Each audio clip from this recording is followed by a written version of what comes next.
সেগুন কাঠের পুরনো আরামকেদারা আর দাদুর মোটা ফ্রেমের চশমা এই ছিল মিনুর জগতের কেন্দ্রবিন্দু। মিনু কোনো সাধারণ বিড়াল ছিল না, সে ছিল দাদুর ছায়ার মতো। দাদু যখন খবরের কাগজ পড়তেন, মিনু ঠিক তার কোলের ওপর কুণ্ডলি পাকিয়ে শুয়ে থাকত। মাঝে মাঝে দাদু চশমাটা নাকের ডগায় নামিয়ে মিনুর দিকে তাকিয়ে মিটি মিটি হাসতেন, আর মিনু নরম থাবা দিয়ে চশমার কাঁচ ছোঁয়ার চেষ্টা করত। তাদের এই নীরব ভাষা বাড়ির আর কেউ বুঝত না। হঠাৎ এক বর্ষণমুখর রাতে দাদু চিরতরে ঘুমিয়ে পড়লেন। বাড়ি ভর্তি মানুষ, কান্নাকাটি আর শোরগোলের মাঝে মিনু ছিল একদম স্তব্ধ।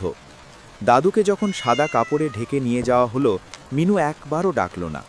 কিন্তু শূন্যতা গ্রাস করল পরদিন থেকে। দাদুর ব্যবহৃত প্রতিটি জিনিসের ঘ্রাণ সে শুঁকে বেড়াত। সবাই অবাক হয়ে দেখল মিনু এখন আর অন্য কোথাও শোয় না। দাদুর পড়ার টেবিলের ওপর রাখা সেই পুরনো চশমাটার পাশে সে সারা দিন ঠায় বসে থাকে।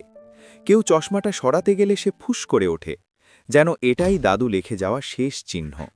মাঝে মাঝে গভীর রাতে মিনু চশমাটার ওপর মুখ ঘষে নিচু স্বরে ডাকে, যেন দাদু এখনই চশমাটা চোখে দিয়ে তাকে আদর করবেন।